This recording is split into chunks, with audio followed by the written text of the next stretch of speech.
রিনি প্রতিদিন রাতে অদ্ভুত শব্দ করে, শব্দগুলো ব্যথা পেয়ে করে, আবার আনন্দে করে। ওর শব্দগুলো শুনলেই বুঝতে পারা যায়। আবার কাকে যেন বলে। খুব লাগছে, উফ ছাড়ো না প্লিজ। আসলে অদ্ভুত শব্দটি আর কথাগুলো রিনি বিবাহিত হলে চিন্তার বিষয় ছিল না তার বাবা মার জন্য। রিনি অবিবাহিত মেয়ে, কলেজে পড়ে। মা বাবার রুমে থেকে একটু দূরত্বে রিনির রুম। তবে একটু জোরে কথা বললে বা শব্দ করলে রিনি বাবা মার রুমে শুনতে পাওয়া যায়। রিনির মা খুব চিন্তিত, কারণ রিনি কি তাদের চোখের আড়ালে বাসার ছেলে নিয়ে শারীরিক সম্পর্কে লিপ্ত হচ্ছে, তাও বাসায়। মা আজ রাতে না ঘুমিয়ে রিনির রুমের সামনে পাহারা দিচ্ছে, কিন্তু রাত গভীর হতে কোনো এক অজানা খেলায় মেতে উঠল রিনি। রিনির মা রাবেয়া খুব চিন্তায় পড়ে যায়। রিনিকে শারীরিক সম্পর্কে লিপ্ত হওয়া নিয়ে জিজ্ঞেস করে কোনো লাভ হয়নি।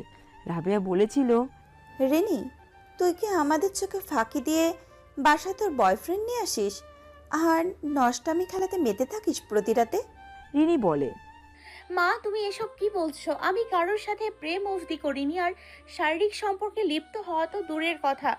আর যদি এমন কিছু হতো তাহলে সহস্র হোটেল আছে, ওইখানে যেতাম। তোমাদের সাথে এক ঘরে থেকে এমন কিছু কল্পনাই করতে পারি না।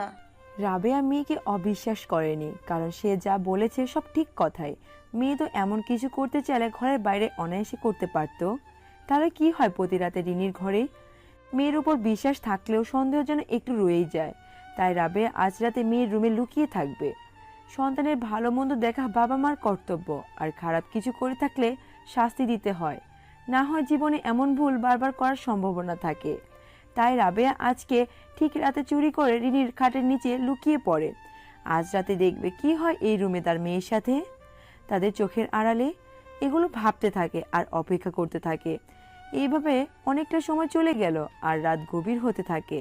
তখন রাবেয়া দেখলো উজ্জ্বল একটা লালচে বৃত্তাকার কি যেন রিনির রুমে প্রবেশ করেছে জানালার ছিদ্র দিয়ে। এই লালচে বৃত্তটির উজ্জ্বলতা আস্তে আস্তে বেশি হতে লাগলো, আর বৃত্তের আকারও বড় হতে লাগলো। আর এটা যেন লালচে রঙের কোনো বৃত্ত নয়, এই যেন আগুনের তৈরি একটা বৃত্ত। রাবেয়া স্পষ্ট দেখতে পেল না, তবু মেয়ের জন্য তার কষ্ট হলেও দেখার চেষ্টা করছে। আসলে সন্তানের জন্য বাবা মা সব কিছু করতে পারে। অবশেষে অস্পষ্টভাবে দেখলো লালচে বৃত্তাকার জিনিসটা একটা সুন্দর যুবকের রূপান্তর হয়ে যায়। রাবেয়ার চোখ জ্বলে ওঠে, আর সম্ভব হচ্ছে না তাকিয়ে থাকা, আর চোখ বন্ধ হয়ে আসে, আর সাথে সাথে ঘুম চলে আসে। রাবেয়া গভীর ঘুমে মগ্ন। বেশ কিছু সময় পার হওয়ার পর রাবেয়া ঘুম ভেঙে গেল, আর দেখে ঘুমন্ত অবস্থায় রিনি বাথরুমে গিয়ে গোসল করে। তবে পানি কখন বালতিতে পোড়ায়, শব্দ হয়নি কেন পানি পড়ার। আর আরও অবাক হয়ে যায় যখন দেখে ঘুমন্ত অবস্থায় রিনি বাথরুম থেকে বেরিয়ে পড়ে, আর সেম কাপড় পরে বেরিয়ে আসে। যে কাপড় পরে ঘুমিয়েছিলে এই কাপড় পরেই আবার বাথরুম থেকে বেরিয়ে পড়ে, তাহলে ভেজা কাপড়গুলো কই? আর চুলও শুকনো কেন? রাবেয়ার মাথা আর কাজ করছে না, একসময় সেন্সলেস হয়ে পড়ে। সকালে সূর্যের প্রথম কিরণে তার ঘুম ভেঙে যায়, আর দেখে রিনি ঘুমাচ্ছে। খুব সাবধানে লুকিয়ে রিনি রুম থেকে বের হয়ে আসে। রিনির বাবা কামালকে ঘুম থেকে জাগিয়ে তোলে আর বলে, অফিসে যাবে না? রেডি হয়ে নাও। কিন্তু রাবেয়া, কাল রাতে কি হলো কিছু তো বলো। রাবেয়া বলবো। আগে অফিস থেকে আসো। রাবেয়া রিনিকে ডেকে দেয়। রিনিমা, ওঠ। মা আর একটু ঘুমাই, কেমন জানি সমস্ত শরীর ব্যথা করছে। রাবেয়া কিছু না বলে রুম থেকে বেরিয়ে আসে, রান্না করে, আর নাস্তা করতে রিনি আর কামালকে ডাকে। কামাল নাস্তা করে অফিসে চলে গেল, আর রিনি নাস্তা করে কলেজে যাবে বলে রেডি হতে লাগলো। রাবেয়া বলে, কলেজে যেতে হবে না। রিনি বলে, কেন? হঠাৎ রাবেয়া তার মেয়ে রিনিকে দুটো ওষুধ খেতে দিল। রিনি বলে, মা এগুলো কিসের ঔষধ? রাবেয়া বলে, একটা পেন কিলার, আর অন্যটা জ্বর না হওয়ার মতো। রিনি বলে, আমার তো শুধু শরীর ব্যথা, এগুলো কি অবশ্যই খেতে হবে? রাবেয়া বলে, মাস্ট বি, খেতে হবে। রাবেয়া মনে মনে বলছে, সরি মা, তোকে মিথ্যা বললাম। একটা পেন কিলার, কিন্তু অন্যটা প্রেগনেন্ট না হওয়ার। আর মা, তুই জানিস না, কিন্তু আমি তো জানি তোর সাথে প্রতিদিন কেউ শারীরিক সম্পর্কে লিপ্ত হচ্ছে। কিন্তু কে সে? আর তাই চাই না কোনো অঘটন ঘটুক আর অনাকাঙ্ক্ষিতভাবে তুই প্রেগনেন্ট হয়ে যাস। বাচ্চার বাবা কে হবে? কি পরিচয়ে বড় হবে বাচ্চাটা? অবশ্য নিজের মেয়ে মা হওয়ার চেয়ে খুশির খবর আর কোনো কিছু হয়তো পৃথিবীতে হয় না, কিন্তু মা তুই নিজেও জানিস না তোর সাথে কি হয়, আর আমিও বুঝতে পারছি না এগুলো কেমন করে সম্ভব, তাই মিথ্যা বললাম। রাবেয়া এগুলো ভাবতে ভাবতে রিনির রুম থেকে বেরিয়ে আসে, আর রিনি ওষুধ খেয়ে গাটা এলিয়ে দেয়, আর রাজ্যের ঘুম তার চোখে চলে আসে। বিকেলে কামাল সাহেব বাসায় ফিরে ফ্রেশ হয়ে যায় আর কফি খেতে বসে ব্যালকনিতে। আর রাবেয়া সব বলছে কাল রাতে তাদের মেয়ের সাথে কি হয়েছিল। কামাল বেশ কিছুক্ষণ চিন্তা করে বলে, চলো তোমাদের নিয়ে একটু দেশের বাড়ি যাব। রাবেয়া বলে। রিনির কলেজ? কামাল বলে, মেয়ে থাকলেই তো কলেজ যাবে। মেয়ের ভালো চাও তো ওকে রাজি করিয়ে রেডি হও, যাও অ্যাজ সুন অ্যাজ। রাবেয়া অনেক কষ্টে রিনিকে রাজি করিয়ে ফেলে। বিনিময়ে রিনি 3,000 টাকা বকশিস নেয়। রিনি অনেক খুশি, টাকা পেল আর ঘুরতে যাবে। রাত 8টায় গ্রামে পৌঁছে যায়। তবে কামাল এক মুহূর্ত দেরি না করে রিনি আর তার মাকে নিয়ে গেল অর্কের কাছে। অর্ক কামালের কলেজ ফ্রেন্ড, প্যারানর্মাল ব্যাপারে কাজ করে, গ্রামে থাকে বলে তার কাছে গ্রামে আসা। আর তার সহকারী হচ্ছে রাহাত হুজুর, খুব নামকরা একজন হুজুর। কামালের সাথে রাহাত হুজুরের পরিচয় অর্কের মাধ্যমে। কামাল রাবেয়ার কাছ থেকে যা শুনলো তা থেকে বুঝে গেছে অর্ক আর রাহাত হুজুর ছাড়া কেউ এই সমস্যার সমাধান করতে পারবে না। কামাল, রাবেয়া, রিনি বসে আছে অর্কের সামনে। অর্ক বলে, মা রিনি, কেমন আছো? তুমি বাসার ভিতরে যাও, তোমার আব্বু আম্মুর সাথে কিছু জরুরি কথা আছে, সেগুলো নিয়ে আলোচনা করব।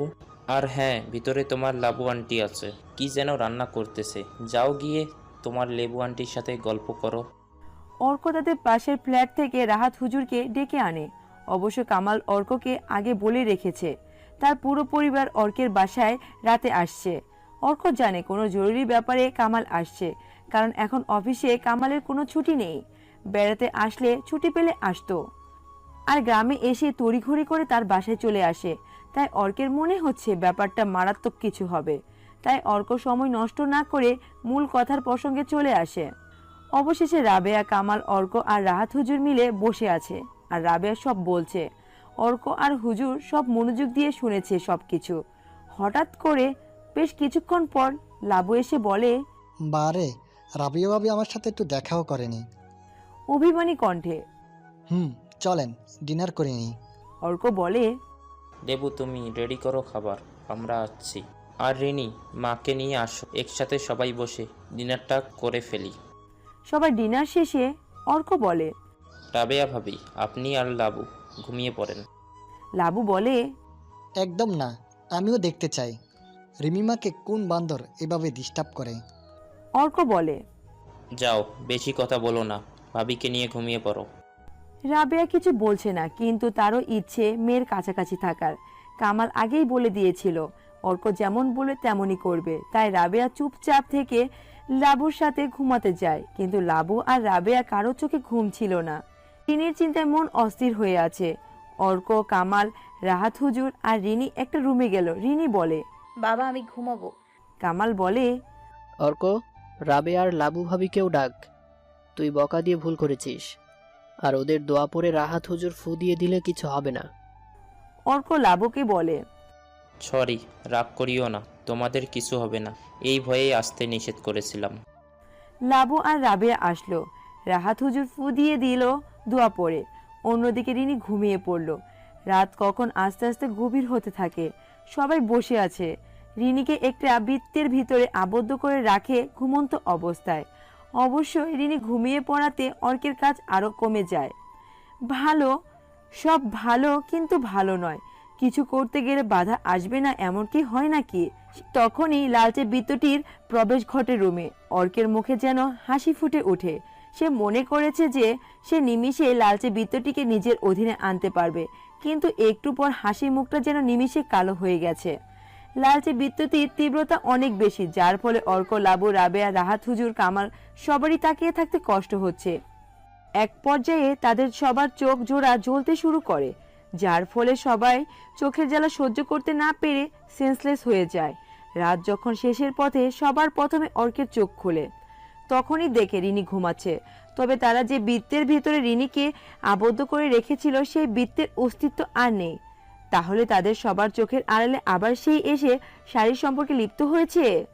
অথচ রিনি বেচারি কিছুই জানে না। কিন্তু রিনিকে দেখে একদম বোঝা সম্ভব হচ্ছে না যে তার সাথে কেউ কাল রাতে অবিশ্বাস্য কিছু করেছে। অথচ মেয়েটি যেভাবে ঘুমিয়েছিল ঠিক একইভাবে এখনো শুয়ে আছে। অর্ক যেন আর কিছুই ভাবতে পারছে না। এর কিছু সময় পর সবাই জেগে ওঠে। অর্ক লাবুকে নাস্তা রেডি করতে বলে, আর কামাল আর রাবেয়াকে রেস্ট নিতে বলে, আর রিনিকে ঘুম থেকে না জাগাতে বলে। আর অর্ক বলে, রাহাত হুজুর আসেন, আমাদের ওয়ার্কিং রুমে যাই, খুব গুরুত্বপূর্ণ কাজ করতে হবে। অর্ক আর রাহাত হুজুর এখন বসে আছে একটা অন্ধকার রুমে, যেটা তাদের কাজ করার রুম। তারা ধ্যান করছে। অর্ক বিড়বিড় করে মন্ত্র উচ্চারণ করছে, আর রাহাত হুজুর কোরআন শরীফ পড়ে তার অনুগত জিনকে ডাক দিচ্ছে। অর্ক তার শক্তি দিয়ে বোঝার চেষ্টা করছে কি হয়েছে, আর রাহাত হুজুর জিনকে উপস্থিত করার চেষ্টা করছে। অতঃপর রাহাত হুজুরের জিন হাজির হয়, আর রাহাত হুজুর জিজ্ঞেস করলো, রিনির সাথে এমন কেন হচ্ছে, আর কি হচ্ছে, আর আমরা কিছু করতে পারছি না কেন? এই এত বছর হলো এই পেশাতে যুক্ত আছি, এমন কখনো হয়নি। বরং সব কেসই আমি আর অর্ক খুব ভালোভাবে সমাধান করতে পেরেছি। তাহলে রিনির কেসের ক্ষেত্রে এমন হচ্ছে কেন? জিন বলে, হুজুর মাপ চাই, আমি কিছু বলতে পারবো না। তবে আমি জানি কি হয়, কে করেছে এসব, তবুও বলতে পারবো না। যদি আমি মুখ খুলে ফেলি, জিন রাজ্যে প্রবেশ বন্ধ হয়ে যাবে আমার জন্য। রাহাত হুজুর বলে, তুইও এমন করলি, আমরা রিনিকে কেমনে বাঁচাবো? জিন বলে, হুজুর গোস্তাবি মাফ করবেন, আজ আমি আসি। রাহাত হুজুর জিন যাওয়ার পর আরো বেশ কয়েকবার ডাকলো তাকে, কিন্তু জিন কোনো সাড়া দিল না। রাহাত হুজুর চিন্তায় পড়ে যায়, কি করবে তারা এখন। কামাল অনেক আশা নিয়ে সাহায্য চাইলো, কিন্তু তারা কি না কিছুই করতে পারছে না। অর্ক বলে, রাহাত হুজুর, আমি কিছু তথ্য সংগ্রহ করতে পেরেছি, আমি কিছু দেখতে পারছি। অর্ক চোখ জোড়া বন্ধ অবস্থায় এসব বলছে।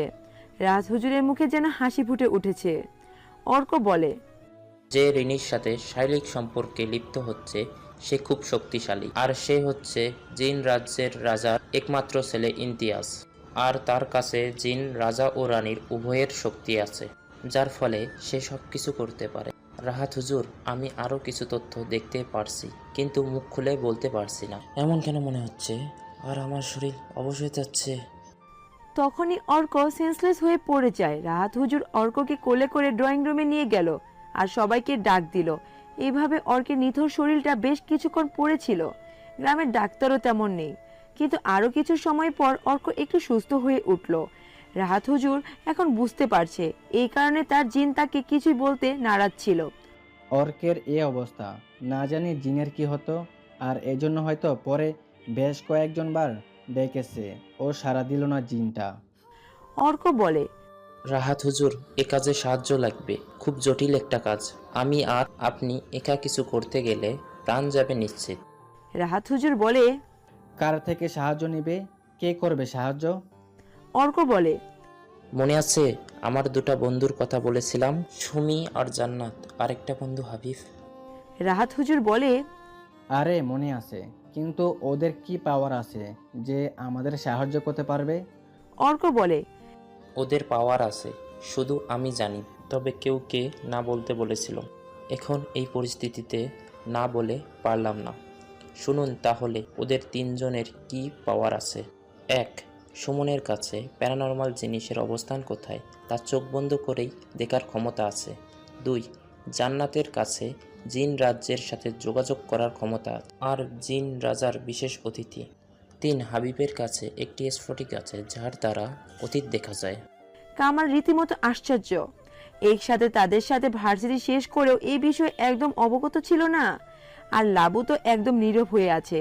এটা শুনে রাহাত হুজুর বলে, আর দেরি না করে ওদের ডেকে আনো। কালকে সে প্রিন্স অনেক রেগেছিল, তাই লালচে বৃত্তিটির রোশনি বেশি ছিল। আমি যতটুকু বুঝতে পারলাম, রাগের মাথায় সে রিনির মার ক্ষতি করতে পারে। অর্ক বলে, আমি ওদের সকাল 8টার দিকে কল দিব। তার আগে চলো সবাই কিছু খেয়ে নিই। আর লাবু, রানীকে একটু ডেকে আনো, একসাথে নাস্তা করে একটু গল্প করি সবাই, ওর মনটা একটু ভালো হবে। বিকাল 4টার দিকে দরজার মধ্যে কে যেন কড়া নাড়ে। অর্ক দরজা খুলে দেখে হাবিব, জান্নাত, সুমি হাজির। সবাই মিলে রাতের খাবার শেষ করে কাজে নেমে যায়। তবে আজ রিনিকে আবদ্ধ করে রাখা হয় রাহাত হুজুরের নামাজ আদায় করার ঘরে। আর সামনের জায়গায় 3টি বৃত্ত। একটাতে আছে কামাল, রাবেয়া, লাবু, অন্যটিতে আছে অর্ক, রাহাত হুজুর, জান্নাত, হাবিব, সুমি, আর আরেকটি খালি রাখা হয়েছে। ঘরের প্রত্যেক কোনায় কোনায় দুয়ার পানি দিয়ে সুরক্ষিত করা হলো, যাতে কাউকে কোনোভাবে ক্ষতি করতে না পারে, আর ঘরের কোনো কোনায় যাতে লুকিয়ে না থাকে। কিন্তু খালি বৃত্তটিতে দুয়ার পানি দেয়নি, কারণ প্যারানর্মাল যে কোনো কিছু এসে ওটাতে অবস্থান করতে পারার মতো। হাবিব বলে, আগে একটু অতীতে গিয়ে দেখে আসি প্রিন্সের দুর্বলতা কি না হয়। ইমতিয়াজকে এখানে আনা সম্ভব হবে না। তখন দেখি একটা খুব সুন্দর মেয়ে, সম্ভবত প্রিন্সের চেয়ে বয়সে 3-4 বছরের ছোট হবে। হাবিব বলে, এটা হলো ইমতিয়াজ। এটা হলো ইমতিয়াজের বোন।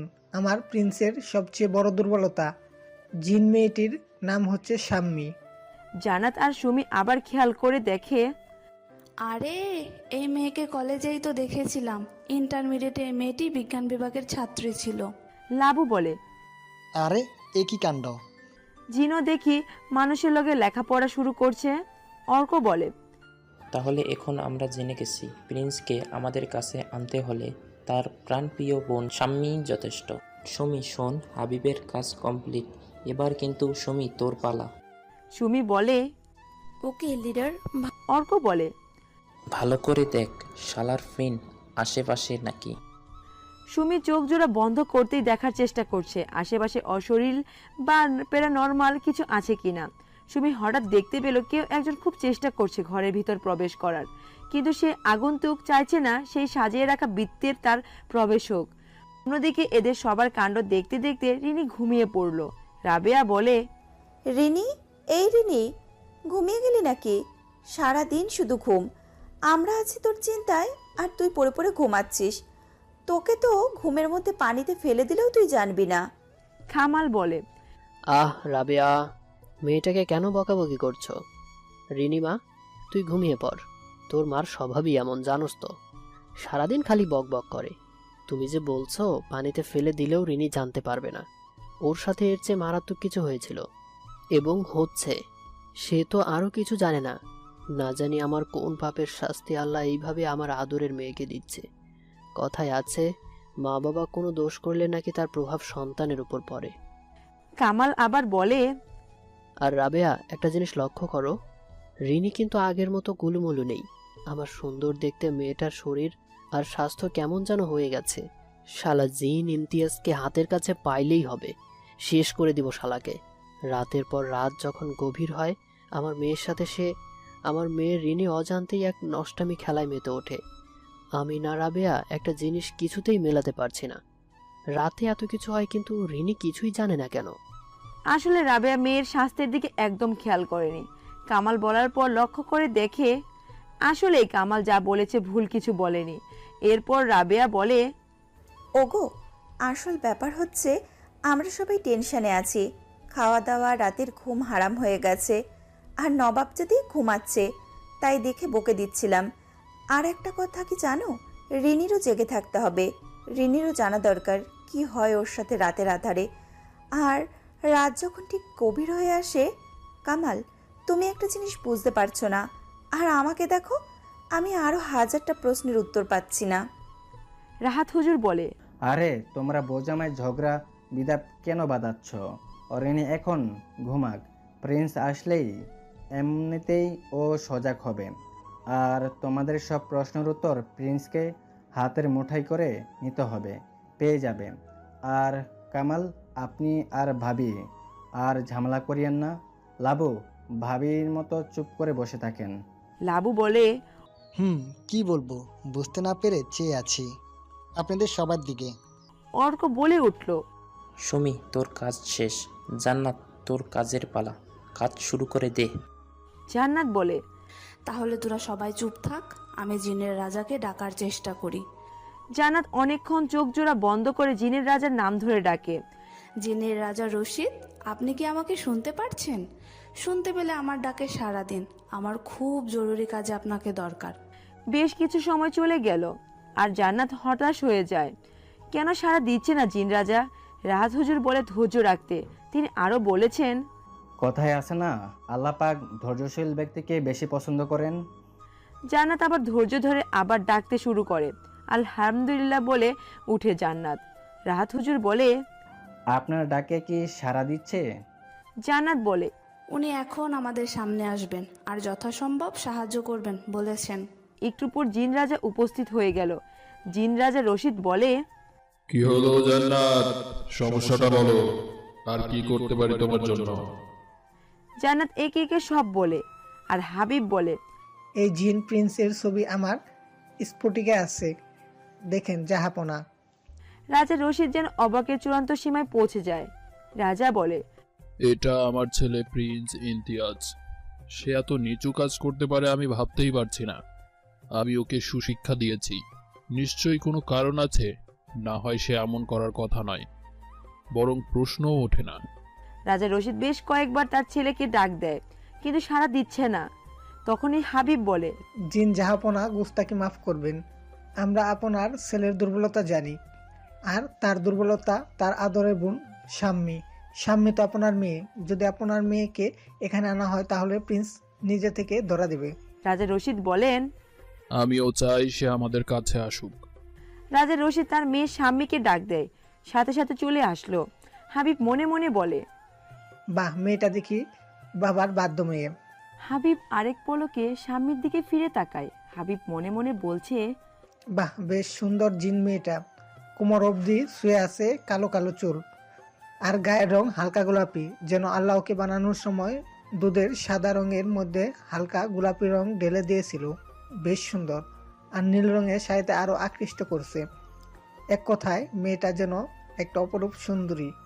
তখনই জান্নাতকে দেখে স্বামী অবাক। স্বামী বলে, বাবা, উনি তো আমার কলেজেরই বেসমেট। আমি বিজ্ঞানে ছিলাম আর জান্নাত ব্যবসায়ী বিভাগে। উনি কেন এখানে? আর তোমার না এখন রেস্ট নেওয়ার কথা ছিল, তুমি কেন এখানে? আর এই মানুষগুলো কারা? আর আমরা এই বৃত্তের ভিতরে ঢুকে আছি কেন? রাজা রশিদ বলে, মা, তুই এতগুলো প্রশ্ন করতে থাকলে উত্তর কেমনে দিব? হঠাৎ অর্ক বলে, আমি বলছি আপনাকে পুরো ব্যাপার। পুরো ব্যাপার শুনে স্বামী যেন অবাক হয়ে যায়। আমার ভাই ইমতিয়াজ এমন করতেই পারে না, ইটস জাস্ট ইম্পসিবল। অর্ক বলে, আপনার ভাই এমনটাই করেছে, তাই আমাদের মেয়ে রিনি এই পরিস্থিতির শিকার। স্বামী বলে, ওয়েট, আপনারা এতক্ষণ মেয়ে মেয়ে বলে কাহিনীটা বোঝালেন, নামটা বলেনি কেন? রিনি আমার পরিচিত, মেয়েটা অনেক ভালো। আমি মাঝে মধ্যে ওকে দেখতে আমার রাজ্য থেকে এখানে আসতাম। রিনি আমাকে একদিন বিপদ থেকে রক্ষা করেছিল, তাই রিনির প্রতি আমি কৃতজ্ঞ। আমি ওকে সাহায্য করব। আর আমিও জানতে চাই আমার ভাই কেন এমন করছে। আমি ভাইকে ডাক দিচ্ছি। রাজা বলে, আমি ডাকলাম, তোর বজ্জাত হতচ্ছাড়া কেয়ারলেস বান্দর ভাই সাড়া দেয়নি। স্বামী অনেকক্ষণ ডাকলো। সে জানে তার ভাই কারো ডাকে সাড়া না দিলে ও ডাকলে ঠিক সাড়া দিবে, কারণ প্রিন্স তার বোনকে তার প্রাণের চেয়ে বেশি ভালোবাসে। আসলে ভাই বোনের ভালোবাসাগুলো এমনই হয়ে থাকে। তখন সবাই দেখে লালচে বৃত্তটি আস্তে আস্তে সেই ঘরে প্রবেশ করছে। একটু পরে লালচে বৃত্তটি জিন প্রিন্সের রূপ নেয়। মাথা নিচু করে বসে আছে প্রিন্স, আর অন্যদিকে প্রিন্সের রুমে প্রবেশ করার সাথে সাথে রিনি জেগে ওঠে আর প্রিন্সকে দেখে আঁতকে ওঠে। এই তো মনে হচ্ছে স্বপ্নের সেই মানুষ। রিনি মনে মনে বলছে, এই ছেলে তাহলে প্রিন্স। এই ছেলে তো আমার স্বপ্নে আসতো, আর স্বপ্নে দেখতাম আমার সাথে খুব ঘনিষ্ঠ হয়ে যেত, আর যার ফলে মিলন হয়ে যায়। তবে আমি যখন চোখ জোড়া খুললি তখন কিছুই দেখতে পেতাম না, আর স্বপ্নে দেখতাম প্রতিদিন আমাদের মিলন হতো। আচ্ছা, এমন মিলন স্বপ্নে হলে বাস্তবে কি কষ্ট হয়? আমার মাঝে মধ্যে অনেক কষ্ট হতো, তাই মাঝে মধ্যে বলে উঠতাম, প্লিজ আমাকে ছেড়ে দাও, আমার কষ্ট হচ্ছে। আর মাঝে মধ্যে দেখতাম আমি কোনো এক সুখের দুনিয়ায় ভেসে যাচ্ছি, আর অনেক ভালো লাগা কাজ করতো। আচ্ছা, তাহলে কি যা স্বপ্নে দেখতাম এগুলো কি আমার সাথে বাস্তবে হতো? আর অন্যদিকে প্রিন্সের অবস্থা কিছুটা এমন যে সে তার মনে মনে খুব রাগ ঝাড়ছে। তার বোন স্বামী যদি না ডাকতো তাহলে সে কোনোভাবেই এখানে আসতো না। সে বোনের জন্য সব করতে পারে, এমনকি নিজের জীবন দিতে দ্বিতীয়বার চিন্তা করবে না। এতটাই বোন স্বামীকে ভালোবাসে। আর প্রিন্সের আত্মসম্মানে খুব লাগছে, কারণ সে একটা রাজ্যের ভবিষ্যতের রাজা আর অপার শক্তির অধিকারী। বাবা মা দুজনের শক্তি তার কাছে আছে, তারপরও কিছু মানুষের সামনে অপরাধীর মতো মাথা নিচু করে বসে থাকতে হচ্ছে। বরাবরই তার ইগোতে লাগছে। তখনই প্রিন্স মনে মনে বলছে, আমার কি এমন দোষ ছিল যে আমার বাবা আর বোনের সামনে আমার আত্মসম্মান একদম মাটির সাথে মিলিয়ে দিল ওই মানুষগুলো? আর যদি বৃত্তের ভেতরে না থাকতাম তাহলে ওদের সবাইকে মেরে শেষ করে দিতাম, আর এই রিনিকেও শেষ করে দিতাম। অনেকক্ষণ ধরে চেষ্টা করছিলাম এই বাসায় প্রবেশ করার, কিন্তু অর্ক আর রাহাত হুজুর দোয়া পানির কারণে বারবার ব্যর্থ হয়েছে। আর রিনি নামাজ ঘরে থাকাতে তার উপর ভর করতে পারিনি। আসলে আসল কথা কি জানেন, মানুষ যত দোষ করুক না কেন অন্যের দোষ বেশি দেখতে পায় আর নিজেকে ধোয়া তুলসী পাতা মনে করে। ঠিক প্রিন্সও নিজেকে ধোয়া তুলসী পাতা মনে করছে। একটা মেয়ের জীবন নষ্ট করেও তার যেন একটু অনুতপ্ত হচ্ছে না।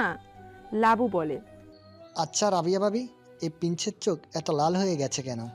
আর মনে হচ্ছে ভিতর থেকে বেরিয়ে আসতে পারলে আমাদের সবাইকে মেরে ফেলতো। রাবেয়া বলে, প্রিন্স কি করতো জানি না, তবে আমি হাতের কাছে পেলে বেয়াদবকে আস্ত রাখতাম না। কামাল বলে, আহা, শান্ত হও, দেখি ওরা কি করে। জান্নাত বলে, প্রিন্স সুন্দর করে বলবে কি কারণে রাত যখন গভীর হতো এমন অবৈধ কাজে লিপ্ত হতে, না হলে আমাদের জানাই আছে তোমাকে ঠিক কি করতে হবে। সুমি বলে, ভালো ভালো সব স্বীকার করে নাও। হাবিব বলে, অন্যথায় তোমার সাথে আমরা এমন কিছু করব যা তুমি ইমাজিনও করতে পারবে না। অবশ্য স্বীকার করলে শাস্তি কমে যাবে। রাজামশাই বলে, সব সত্যি কথা বল, তোরে সুশিক্ষা দিয়েছিলাম, কেন এমন আহাম্মকের কাজ করলি? শাম্মী বলে, ভাই তুই বিয়ে করতে মন চাইলে আমাকে বলতি, মা বাবার সাথে এই নিয়ে কথা বলতাম, আর আমাদের রাজ্যের সেরা সুন্দরী তোর বউ করে আনতাম। উত্তর দে। অর্ক বলে, প্রিন্স, তুমি কি জানো না রিনির একটা ভবিষ্যৎ আছে? কেন মেয়েটার জীবন অল্প বয়সে ধ্বংস করে দিচ্ছ? হঠাৎ প্রিন্স বলে উঠে, উফ, আপনারা কিন্তু আমাকে বড্ড জ্বালাচ্ছেন। চুপ করে আছি তার মানে এই না যা ইচ্ছে বলবেন। আর আমি হলাম প্রিন্স, আমাকে বকা দেওয়ার অধিকার আপনাদের নেই। আপনারা ভুলে যাচ্ছেন আমি জিন রাজ্যের প্রিন্স। আরে বৃত্তটি না থাকলে বুঝতে পারতেন সবাই কত দানের কত চাল। আমার বাবা বোনের সামনে আমার অপমান করা, তখন হাড়ে হাড়ে টের পেতেন এই অপমানির ফল। রাজা বলে, বড্ড বেয়াদব হয়ে গেছস, আমার মান সম্মান মাটির সাথে মিশিয়ে দিলি। আর এইভাবে কেন কথা বলতেছিস? সত্যি করে বল, রিনির সাথে এমন কেন করলি? তোর তো কোনো ক্ষতি করেনি ও। প্রিন্স বলে, বলবো না, আমি কাউকে জবাব দিতে বাধ্য নই আমি। তখনই শাম্মী বলে, আর যদি তুই সব খুলে না বলিস, কসম আমি এমন জায়গাতে যাব খুঁজেও পাবি না। আর মনে রাখবি তোর কোনো বোন নেই। আর যদি সব স্বীকার না করিস তাহলে মনে করবি তোর শাম্মী নামের কোনো বোনই আর কখনোই ছিল না।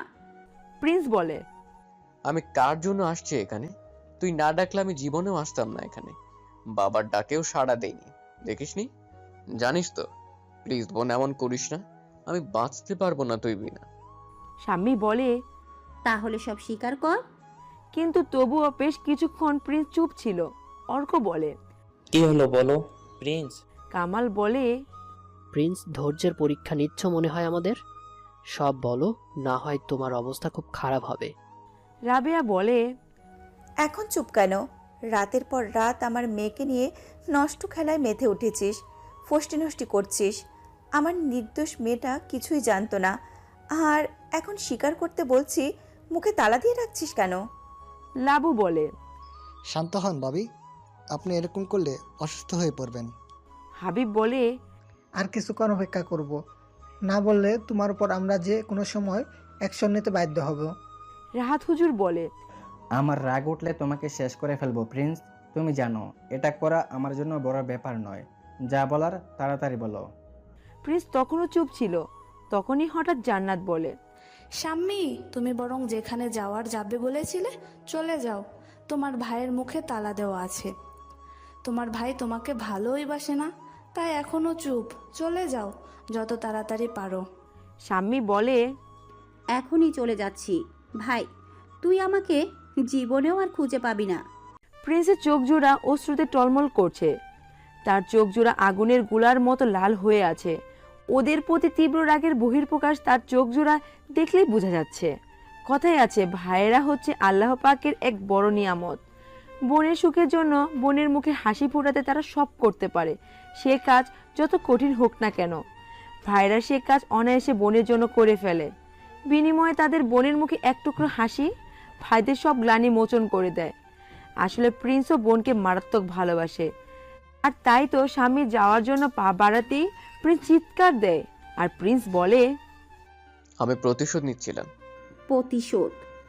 স্বামী অবাক দৃষ্টিতে তাকিয়ে আছে প্রিন্সের দিকে। স্বামী বলে, তুই একটা জিন আর রিনি একটা মানুষ, আর তুই নর্মাল কোনো জিন নই, জিন রাজ্যের প্রিন্স। তোর সাথে ওর কিসের শত্রুতা? আমি প্রিন্স দীর্ঘ নিঃশ্বাস নেয়। তখন অন্যদিকে রিনি সব শুনছিল, কে কি বলছে, কি করছে। তবে সে চুপ ছিল, কারণ সেও জানতে চায় কেন রাতের গভীরে এমন একটা ঘৃণার কাজ প্রিন্স তার সাথে করলো।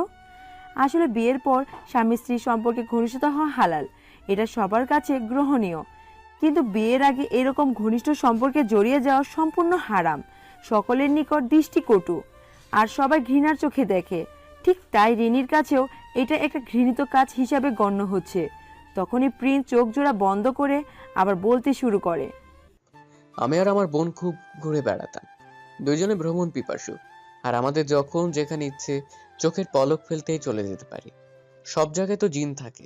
বাবা খুব ভালো রাজা, তাই সবাই বাবাকে অনেক সম্মান করে, ভালোবাসে। আর যেখানে যেতাম সেখানকার জিনেরা আমাদের খেয়াল রাখতেন, আর যে কোনো সমস্যার মধ্যে পড়লে যেখানে যেতাম সেখানে জিনেরা সামলে নিত। তাই মা বাবা ও নিশ্চিন্তে আমাদের ভাই বোনকে ঘুরতে দিত, কোনো বাধা দিত না। কিন্তু একদিন বোন বলে কক্সবাজার সমুদ্র সৈকতে ঘুরবে, তাই একদিন আমি আর বোন কক্সবাজার সমুদ্র সৈকতে ঘুরতে আসি। দুইজনে নির্জন জায়গায় বসেছিলাম, কিন্তু একটু পর স্বামী আমাদের বাসায় মানে আমাদের রাজ্যে ফিরে যাবে বলে। তার নাকি কি কাজ বাকি আছে, আমাকেও চলে যেতে বলে। কিন্তু আমি প্রকৃতির সুন্দরী রূপকে আর উপভোগ করতে চাইছিলাম, তাই বলি তুই যা, আমি কিছুক্ষণ থাকি এখানে। স্বামী বলে, বুঝেছি, তুই এই রোমাঞ্চকর সময়টা আরো উপভোগ করতে চাচ্ছিস। প্রিন্স বলে, কেমনে বুঝোস মনের কথা? কিসকা বেহেন, দেখ না পারেগা। এই বলে স্বামী আমাকে রেখে চলে গেল। অল্প সময় নিমিষেই হাওয়ার সাথে মিলিয়ে গেল। আমি বসেছিলাম একা, ঠান্ডা হাওয়া, নির্জন একটা জায়গা, সমুদ্রের ঢেউয়ের গর্জন, এক কথায় অসাধারণ একটা মুহূর্ত আর অসাধারণ পরিবেশ। কিন্তু ঠিক কিছুক্ষণ পরে আমি যেন একটা কিসের শোরগোলের শব্দ শুনতে পেলাম। এই শোরগোল কোথায় হচ্ছে তা দেখার জন্য সমুদ্রের ধারে যে গাছ আছে সে গাছের সারিতে খুঁজতে লাগলাম, আর ঠিক তখনই একটা মিষ্টি গানের গলা শুনতে পেলাম। আমার মন সেই সুরে মাতাল হয়ে যায়, আরো দ্রুত খুঁজতে থাকি সেই কণ্ঠকে। সে কণ্ঠ রীতিমতো আমার হৃদয়কে ঘায়েল করে দিল। খুঁজতে খুঁজতে সমুদ্রের গাছের সারির একটু গভীরে গেলাম। তখন একটা গান গাইছিল সে ঘায়েল করা কণ্ঠ। সেটা ছিল, অনেক সাধনার পরে আমি পেলাম তোমার মন, তুমি বুকে টেনে নাও না প্রিয় আমাকে, আমি ভালোবাসি ভালোবাসি ভালোবাসি তোমাকে। গানটা শুনছিলাম আর অবিরত খুঁজতে থাকি। ঠিক সেই মুহূর্তে দেখলাম একটা মেয়েকে বেশ কয়েকজন ছেলে মেয়ে চারপাশে ঘিরে বসে আছে, আর তাদের মধ্যে বসা সেই মেয়েটি গান গাইছে। আমি মেয়েটাকে ভালোভাবে দেখতে পাচ্ছিলাম না, আমি তো অদৃশ্য। আমি ওদের দেখতে পেলেও ওরা কেউ আমার ইচ্ছে ছাড়া আমাকে দেখতে পাবে না। তাই আমি আরেকটু কাছে গেলাম, যাতে আমার হৃদয় ঘায়েল করা কণ্ঠের অধিকারীকে এক ঝলক দেখতে পারি। ঠিক তখনই আমি দেখলাম একটা পিচ্চি মেয়ে গান গাইছে। পরনে ছিল সবুজ রঙের শাড়ি, আর চুলগুলো খোলা ছিল, কোমর ছাড়ি হাঁটু অব্দি চুল। অসাধারণ এক মায়াবী কন্যা, চোখ জোড়া কাজলের খালিতে আঁকা, আর ঠোঁটে ছিল লাল লিপস্টিক। বেশ মানিয়েছিল সাজটা। মূলত তাকে ভালো লেগে যায় তার ঘন কালো চুলের গোছার জন্য, আর ভুবন ভোলানো হাসির জন্য। তার হাসিটা বেশ সুন্দর। আমি তাকে গভীরভাবে পর্যবেক্ষণ করছি, কিন্তু সে তো সে কথা জানে না। সে তার আপন মনে গান গেয়ে চলেছে, আর ওকে ঘিরে বসে থাকা ছেলে মেয়েরা মুগ্ধ হয়ে গান শুনছে। হঠাৎ সে গাইতে শুরু করে, देखा हजारों दफा आपको फिर बेकरारी कैसी है, देखा हजारों दफा आपको फिर बेकरारी कैसी है।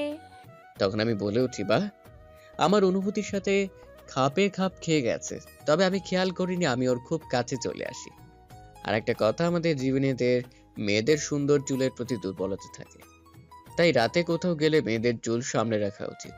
কিন্তু তখন প্রায় সন্ধে হয়ে গেছে।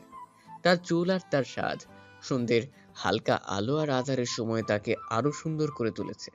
বলতে পারেন সেই মুহূর্তে তার সৌন্দর্য কয়েকশো গুণ বেড়ে গিয়েছিল।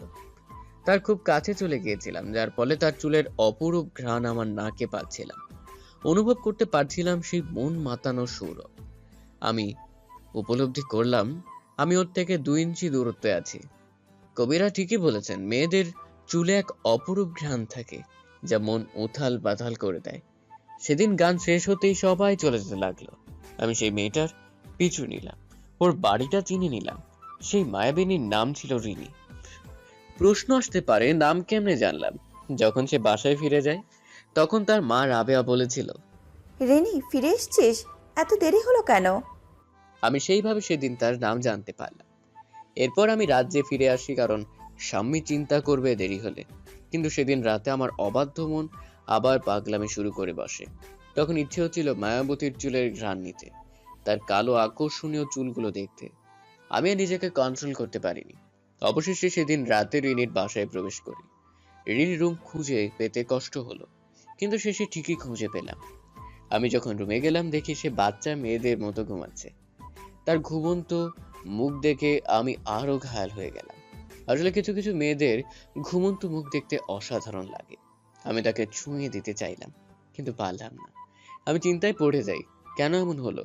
আমি আমার শক্তি ব্যবহার করে দেখি যে ঠিক কি কারণে এমন হচ্ছে। অবশেষে বুঝতে পারছি সে রাতে ঘুমানোর আগে আয়াতুল কুরসি পড়ে ঘুমিয়েছিল, তাই তাকে পাশে যাওয়া বা স্পর্শ করা আমার পক্ষে সম্ভব হচ্ছিল না। রাতে ঘুমানোর সময় আয়াতের কুরসি পড়লে জিনরা ধারে কাছে আসতেই পারে না।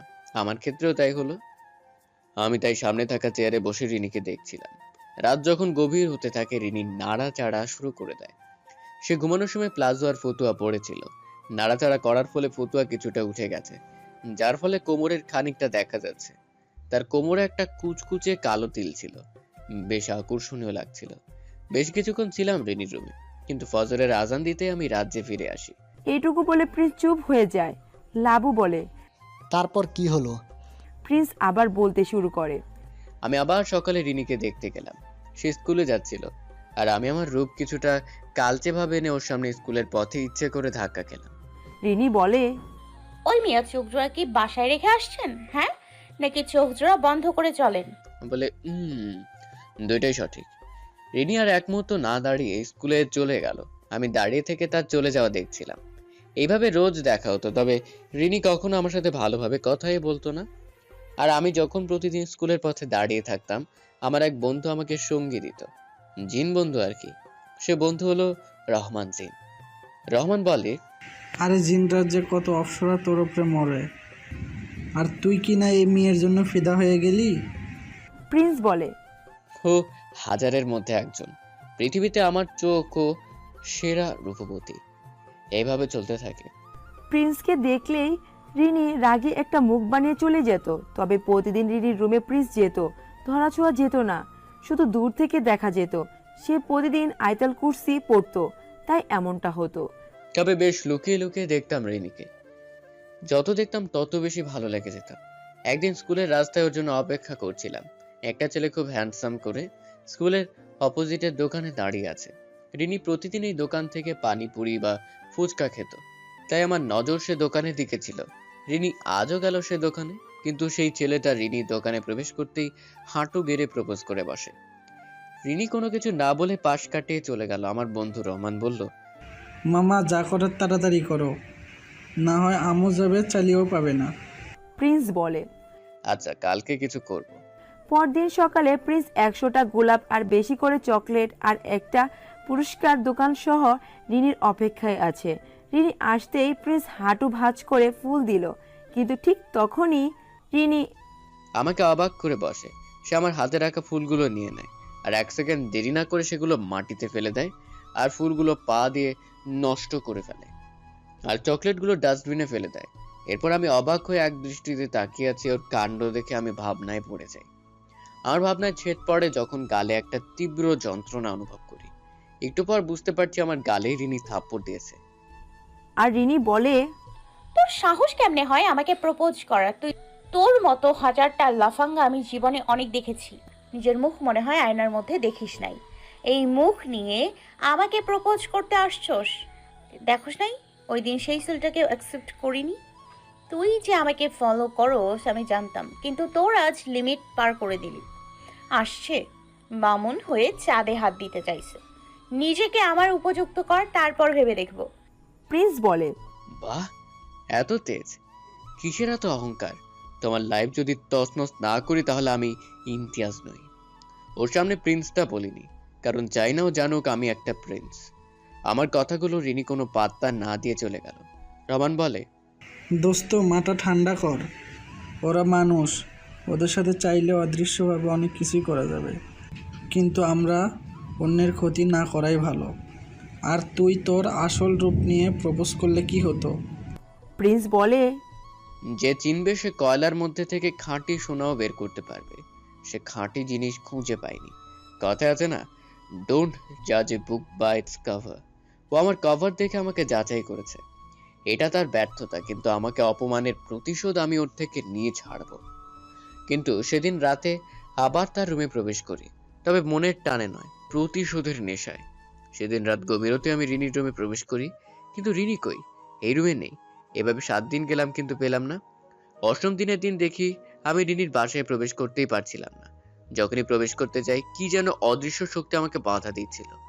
এইভাবে প্রতিদিন যেতাম, কিন্তু ওর দেখা পেতাম না। এইভাবে 2 বছর কেটে গেছে। অবশ্য রিনির কিছু মনে থাকার কথা না, কিন্তু আমার মনে ওর বলা প্রতিটি কথা মনে আছে। এক প্রকার কথাগুলো মনের দাগ কেটে দেয়। কিন্তু হঠাৎ একদিন আমি ওদের বাসায় প্রবেশ করতে পারলাম। 2 বছর পরে সেদিন রাতে সফল হয়েছিলাম। আর এক মুহূর্ত দেরি না করে রিনির রুমে প্রবেশ করি, দেখি রিনি ঘুমোচ্ছে। মেয়েটা আরো সুন্দর রমণী হয়ে গেছে, তবে বাচ্চা বাচ্চা ভাবটা এখনো রয়ে গেছে। আর সেদিন লাল রঙের ফতুয়া পরা ছিল, খুব অ্যাট্রাকটিভ লাগছিল। কিন্তু মনের তীব্র রাগ আর প্রতিশোধ নেওয়ার জন্য মন অস্থির হয়ে গেছে। ফলে ঝাঁপিয়ে পড়লাম তার শরীরে। খুব তেজ, খুব অহংকার এই দেহ, এই রূপ নিয়ে। সেদিন তার জীবনের গুরুত্বপূর্ণ জিনিস, তার সম্ভ্রম আমি নষ্ট করে ফেলি। আর সেদিন রাগে আমি খেয়াল করিনি তার কষ্ট হচ্ছে। আর সেদিন সে আয়াতুল কুরসি পড়েনি হয়তো, তাই অতি সহজে আমি আমার উদ্দেশ্যে সফল হই। সেদিন খুব ভালো লেগেছিল আমার প্রতিশোধ নিতে পেরে, কিন্তু সেদিন আমার অন্য কোনো দিকে মন ছিল না। হঠাৎ রিনি বলে ঘুমের মধ্যে, ছেড়ে দাও প্লিজ, আমার কষ্ট হচ্ছে অনেক। দেখলাম সে জেগে উঠছে আস্তে আস্তে, কিন্তু আমি জাদু দিয়ে ওর কাছে বাস্তবটাকে স্বপ্নে পরিণত করে দিই। আর আমার মুখ ভালোভাবে চিনত না, কারণ আমি আমার বাস্তব রূপে ছিলাম। সে কালো অবস্থায় থাকলে হয়তো কিছুটা চিনতে পারতো। আমার জাদুর ফলে ওর কাছে সব স্বপ্ন মনে হতো। আমি সেদিন রাত যখন গভীর ছিল তখন তার সাথে শুভ মুহূর্তে মিলনের ফলে সে আমার কন্ট্রোলে চলে আসে। আর আমার জাদু শক্তি তো ছিলই, মিলনের ফলে সে আর আমি এক হয়ে যাই, যার ফলে আমি রিনিকে কন্ট্রোল করতে পারতাম সহজেই। আর ওকে ঘুমানোর আগে দোয়া পড়তে দিতাম না, কারণ আয়াতুল কুরসি পড়লে আমি তার আশেপাশেও যেতে পারবো না।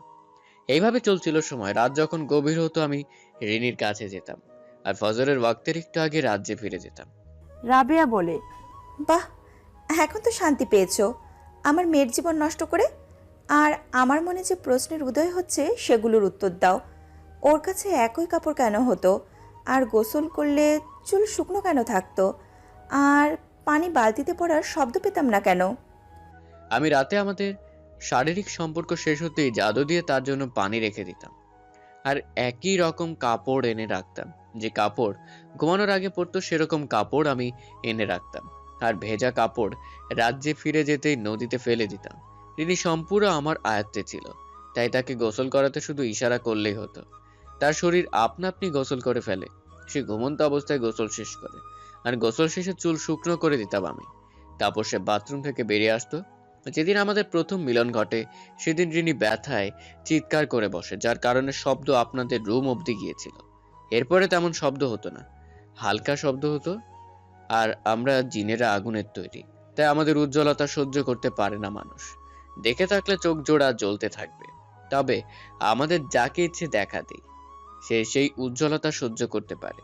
আর আমি জানালা দিয়ে প্রবেশ করতাম। তাছাড়া আমি অদৃশ্য, তাই বাসায় প্রবেশ করতে সমস্যা হতো না। প্রিন্স তার কথা শেষ করতেই রাজা বলে, অর্ক, রাহাত হুজুর, আপনারা প্রিন্সকে যে শাস্তি দিবেন আমি মেনে নেব।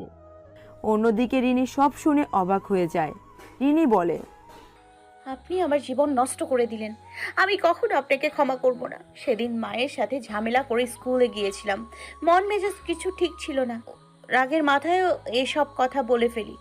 সব রাগ আপনার উপর উঠে গেল। প্রপোজ করছেন যে তা দেখে, আর এসব কথার জন্য আপনি এই ঘৃণার কাজ করলেন। ছি! রুমের অবস্থানরত সবাই নীরবে আছে।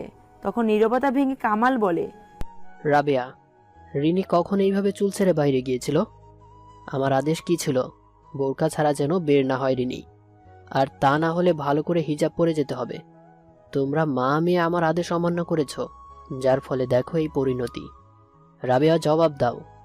রাবেয়া বলে, রিনি তখন ক্লাস 8-এ ছিল, তার জন্মদিন ছিল সেই দিন, আর তুমি অফিসের কাজে মালয়েশিয়া গেছিলে। রিনির বান্ধবীরা সবাই অনুরোধ করে, তাছাড়া তখন রিনি বোরকা পরতো না। সেই দিন রিনি বলে, মা, তোমার সবুজ রঙের শাড়িটা দেবে? আজ একটু চুল খুলে দিই। বাবা তো দেশে নেই। আমি শাড়ি পরিয়ে দেই আর সাজিয়ে দিই, চুল খুলে দিই রিনির, কারণ মেয়ের আবদারের কাছে হেরে গিয়েছিলাম সেদিন। অবশ্য এই কথাটা তোমার কাছে লুকিয়েছিলাম। রিনি আমাকে সব কিছু শেয়ার করে। সেই দিন প্রিন্সের প্রপোজালের কথাও ও বলে, কিন্তু সেই দিন সকালে আমার একটা চেন পাচ্ছিলাম না, যার ফলে অনেক রাগ হচ্ছিল, আর আমি রিনিকে বকা দিয়ে ফেলি, আর রিনি প্রিন্সকে অসম্মান করে বসে। কিন্তু সেই দিন প্রিন্স বাসায় প্রবেশ করতে ব্যর্থ হয়েছে, কারণ রিনি সেই দিন নারী হিসেবে পূর্ণতা পায়, আর তাই আমি হুজুরের সাথে কথা বলে রিনিকে আলাদা ঘরে রাখি। আর 7 দিন পর রিনি যখন সুস্থ হয়ে গেছে, তখন পুরো ঘর বাধাই করা হয়, যার ফলে জিন, খারাপ জিন কেউ আমার বাড়িতে প্রবেশ করতে পারত না।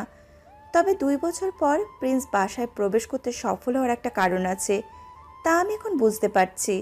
কামাল, তোমার মনে আছে তোমার বোন শারমিন আমাদের বাসায় আসছিল বাচ্চা প্রসবের জন্য? কামাল বলে, হ্যাঁ, মনে থাকবে না? আমি একটা পরীর মতো ভাগ্নি পাইছিলাম। রাবেয়া বলে, শারমিনের বাচ্চাই আমাদের বাসায় প্রসব করার কারণে আমি যে হুজুর দিয়ে ঘর বাঁধাই করেছিলাম তার গুণাগুণ নষ্ট হয়ে গেছে, ফলে প্রিন্স কোনো বাধা ছাড়াই আমার বাসায় প্রবেশ করতে পারে। এসব বলে রাবেয়া চুপ হয়ে গেছে। কামাল অবশ্যই রাগে খচখচ করছিল। ঠিক তখনই রাহাত হুজুর বলে, রাজামশাই, আপনার ছেলেকে আমি বোতলে বন্দি করতে চাচ্ছি, আর বন্দি করে সাগরে ফেলে দিতে চাইছি। রাজামশাই বলে, বেশ, তবে তাই করেন, আমার কিছু বলার নেই। শাম্মী বলে, ভাই, তুই যা করছস তা অন্যায়। যারা অন্যায় করে তাদের শাস্তি দিতে হয়। তুই যদি এখন শাস্তি না পাইতি, তবুও জীবনের এক পর্যায়ে গিয়ে ঠিকই শাস্তি পাইতিস। আর সত্যি কখনো লুকিয়ে রাখা যায় না। যতই মিথ্যার আশ্রয় নিক না কেন, সত্যি একদিন না হয় একদিন প্রকাশ হয়ে যেত। আর আমাকে আগে সব কিছু বললে হয়তো আমি তোকে এত বড় ভুল করতে দিতাম না। তবে আশা করছি কোনো এক সময় তোর সাথে আবার দেখা হবে। অন্যদিকে রিনি যেন প্রাণহীন হয়ে আছে, একদম চুপচাপ হয়ে বসে আছে সেই নামাজ ঘরে। রাহাত হুজুর বলে, হরেনি মা, আমরা যে শাস্তি দিচ্ছি তুই কি সে সহমত? অনেক জিজ্ঞেস করার পরও কোনো লাভ হয়নি, চুপচাপ বসেই আছে তখন অর্ক আর রাহাত হুজুর ফু দিয়ে দিলেন প্রিন্সের শরীরে, আর প্রিন্সকে বিভিন্ন ধরনের দোয়া পড়ে বোতলবন্দি করে। এরপর রাহাত হুজুর বলল, আমি চাচ্ছি সাগরে ফেলে দিতে এই বোতলটা। এরপর জিন রাজা তার মেয়ের স্বামী তাদের রাজ্যে ফিরে গেল। জান্নাত বলে, উচিত শাস্তি হয়েছে। সুমি অবশ্যই কিছু বলেনি। হাবিব বলে, all this well, the end is well. Labu বলে, সত্যি নতুন অভিজ্ঞতা ছিল। রাহাত হুজুর প্রিন্সকে সাগরে ফেলে দেয় আর রাতে ফিরে আসে। সবাই বৃত্ত থেকে বেরিয়ে আসে। তারপর সব কাজ শেষ হয়ে যায় রাত 11টার দিকে। রিনিকে নামাজ ঘর থেকে বের করে চেয়ারে বসালো। সবাই রাতের খাবার শেষ করে নেয়।